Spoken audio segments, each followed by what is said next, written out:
Hello বন্ধুরা, আমি শাকগুন্ডিল। আজকে এই ভিডিওতে শাহরুখ খান অভিনীত রাজকুমার হিরানি পরিচালিত ডানকি সিনেমাটার ডে 4 এর বক্স অফিস কালেকশন সম্পর্কে আপনাদেরকে জানাবো। আর্লি এস্টিমেট এসে গেছে ট্রেডের তরফ থেকে। তবে সবার আগে তৃতীয় দিনের কালেকশন সম্পর্কে এক্স্যাক্ট কালেকশনটা আপনাদেরকে জানিয়ে দিই, তার কারণ কালকে আমি আর্লি এস্টিমেট জানিয়েছিলাম। আপনাদেরকে জানিয়ে রাখি, তৃতীয় দিন এই ছবিটা ইন্ডিয়া থেকে 25,61,00,000 টাকা নেট কালেকশন করতে পেরেছে।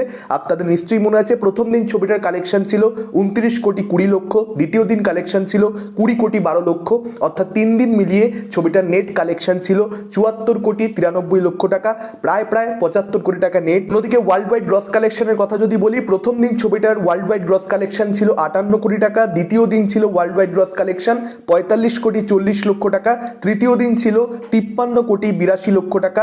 সব মিলিয়ে 3 দিনের শেষে ছবিটার ওয়ার্ল্ড ওয়াইড গ্রস কালেকশন দাঁড়িয়েছিল 157,20,00,000 টাকাতে। যদি কথা বলি ওভারসিজের বক্স অফিস কালেকশন নিয়ে, $2.82 মিলিয়ন ছবিটা প্রথম দিন ইনকাম করতে পেরেছিল ওভারসিজ থেকে।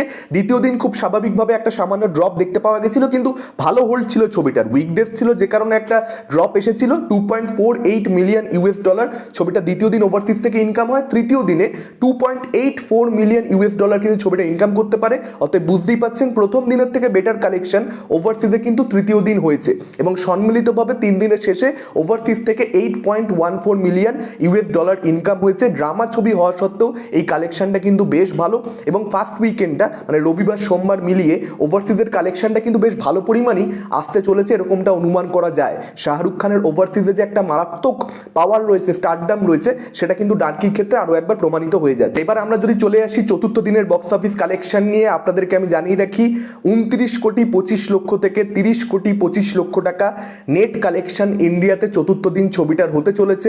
ভেরিফাইড সোর্সেস থেকে সেরকমটাই জানানো হচ্ছে, ট্রেড সেরকমটাই আর্লি এস্টিমেট দিয়েছে। আপনারা এতদিন দেখতে পেয়েছেন ট্রেড যে ফিগারটা কোট করছে আর্লি এস্টিমেট হিসেবে, তার থেকে সামান্য কম কালেকশন ডানকির ক্ষেত্রে দেখা যাচ্ছে, এবং সেই জিনিসটা কিন্তু আমি আশা করব আগামীকাল হবে না, যেটা কোট করা হচ্ছে সেটার মধ্যেই কালেকশনটা আসবে। 30 কোটি অ্যারাউন্ড কালেকশনটা আসতে চলেছে, এটা আমরা মোটামুটি ধরতে পারি। এবার নাইট শোতে যদি খুব বেটার অকুপেন্সি দেখায়, সেক্ষেত্রে হয়তো কালেকশনটা আরেকটু বাড়লো, কিন্তু খুব বেশি বেড়ে যাবে না। ট্রেডের তরফ থেকে এরকমটা জানানো হয়েছিল যে তারা আশা করছে যে কালেকশনটা 35 কোটির মধ্যে চলে যাবে, পার্টিকুলারলি আজকের দিনে অর্থাৎ রবিবার দিন, কিন্তু সেই জিনিসটা এখানে হয়নি। তবে ডেফিনেটলি ড্রামা ছবি হিসেবে এই ছবিটা প্রথম দিনের সমান কালেকশন চতুর্থ দিনে এনেছে, এবং ক্রিসমাসের দিনও ছবিটার ভালো কালেকশন হতে চলেছে, এটা অস্বীকার করা যায় না। দেখুন, অ্যাকশন ছবির মতন কালেকশন কখনোই একটা ড্রামা ছবি করবে না। এই ছবিটা 300 কোটি করলে সেটাই অনেক বড় ব্যাপার। এখন 300 কোটি করবে কি, এটা নিয়ে সত্যি বলতেই একটা ডাউট দেখা যাচ্ছে। আপনারা রাগারাগি করছেন কমেন্ট বক্সে আমি এই কথাগুলো বলছি বলে, কিন্তু আপনারা লাইফ টাইমে ছবিটার রান কোথায় গিয়ে দাঁড়ায় দেখবেন, তখন আপনারা বুঝতে পারবেন যে আমি কি ফ্যাক্ট বলছিলাম নাকি আমার জাস্ট কিছু মন গড়া কথা আমি বলে যাচ্ছিলাম। যদি ছবিটা উইকডেতে, এগেন আমি বলছি, যদি ছবিটা উইকডেতে খুব ভালো পারফরমেন্স দেখায়, যদি হোল্ড খুব ভালো হয়, মঙ্গলবার দিন ছবিটার আসল পরীক্ষা টুইসডে টেস্ট, যদি ভালো রকম হোল্ড দেখায়, সেক্ষেত্রে ডেফিনেটলি এনিথিং ইজ পসিবল। কালকেও আমি ভিডিও করেছি, আপনারা কমেন্ট বক্সে আমি দেখছিলাম রাগারাগি করছেন। কালকের ভিডিও লাস্টে আপনারা হয়তো দেখেননি, আমি বলেছি বক্স অফিসে যে কোনো কিছু পসিবল, কোন দিন কি হয়ে যাবে কেউ বলতে পারে না। কালকে ছবিটা হঠাৎ করে গ্রো করে যেতে পারে। হয়তো আজকে যে অডিয়েন্সরা দেখতে গেছে তাদের ছবিটা খুব ভালো লেগেছে, ওয়ারাতমত খুব ভালো তৈরি হলো, ক্রিসমাস থেকে ছবিটা 25 ডিসেম্বর থেকে মারাত্মকভাবে গ্রো করা শুরু করলো। কখন কি হয় কেউ জানে না। আজকের দিনে এটা হওয়াটা একটু কঠিন। আগেকার দিনে তো হতো যে প্রথম 3 দিন 4 দিন রিপোর্ট খুব খারাপ, পঞ্চম দিন থেকে ষষ্ঠ দিন থেকে ছবি গ্রো করা শুরু করেছে, সেকেন্ড উইকে গিয়ে হঠাৎ করে ছবি হাউসফুল দেওয়া শুরু হয়েছে। এই জিনিসটা আমরা আগে দেখতে পেতাম, এখন হয় না।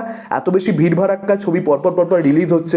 অন্যদিকে সালারের সঙ্গে ক্ল্যাশ হয়েছে, সালারও কিন্তু বক্স অফিসে খুব ভালো পারফরমেন্স দেখাচ্ছে। এখন অবধি যা রিপোর্ট রয়েছে, এক্স্যাক্ট কালেকশন তো সালারে জানতে পারা যায়নি হিন্দি বেল্টের, এবং সেখানে যে ধরনের কালেকশন ছবিটা করতে পেরেছে, পরে সালারের তৃতীয় দিনের কালেকশন কিন্তু অনেকটাই বেটার আসতে চলেছে প্রথম দুদিনের তুলনায়। ফলত আমরা পরিষ্কার বুঝতে পারছি যে সালারের সঙ্গে ক্ল্যাশ করার জন্য ডানকির উপরেও চাপ হয়েছে, আবার ডানকির সঙ্গে ক্ল্যাশ করার জন্য সালারের উপরেও চাপ হয়েছে। দুটো ছবি আলাদা এলে অনেকটাই বেনিফিট করতে পারতো। যাই হোক, এটা আর আলোচনা করে লাভ নেই সত্যি বলতে। তবে হ্যাঁ, ডানকির কালেকশনটা নেট 105 কোটি টাকার আশেপাশে গিয়ে দাঁড়াবে 4 দিনের শেষে, পার্টিকুলারলি ইন্ডিয়ার কথা আমি বলছি এখানে। এবং ক্রিসমাসের দিন যে পরিমাণ কালেকশন ইন্ডিয়া থেকে আসতে চলেছে, আমি আশা করছি সেটা রবিবারের সমানই হবে। ট্রেডের তরফ থেকে যদিও বলা হচ্ছে 125 কোটি প্লাস, আমি জানি না কেন 125 কোটি বলা হচ্ছে। আমার তো মনে হয় যদি 4 দিনের শেষে 104-105 কোটি টাকা ওই রেঞ্জে চলে যায়, তাহলে আরামসে 135 কোটির কাছাকাছি চলে যাওয়া উচিত। এবার দেখা যাক ক্রিসমাসের দিন কি হয়। মানে ট্রেডের তরফ থেকে কিন্তু অন্যরকম বলা হচ্ছে, আমার মনে হচ্ছে বেশি হবে, আমি এখনও সেটাই মনে করছি। দেখা যাক, বাকিটা তো কালকে বুঝতে পারা যাবে। এবং ছবিটার ওয়ার্ল্ড ওয়াইড গ্রস কালেকশন চতুর্থ দিনের শেষে, যেহেতু এখন ওভারসিজের কালেকশনটা চতুর্থ দিনে জানা যায়নি, এক্স্যাক্ট বলা যাচ্ছে না, তবে আমার মনে হচ্ছে 210 কোটি থেকে 215 কোটি 4 দিনের শেষে ওয়ার্ল্ড ওয়াইড গ্রস কালেকশনটা চলে যেতে চলেছে। ছিল আজকের ওভারঅল ভিডিও। আপনাদের কি মতামত ডেফিনেটলি আপনারা সেটা কমেন্ট করে জানাতে পারেন। ভিডিওটা ভালো লাগলে লাইক করতে পারেন, শেয়ার করতে পারেন। আমাদের চ্যানেল নতুন হলে চ্যানেলটাকে অবশ্যই সাবস্ক্রাইব করতে পারেন। আজকের মতন টাটা, চোখ রাখুন পরবর্তী ভিডিও।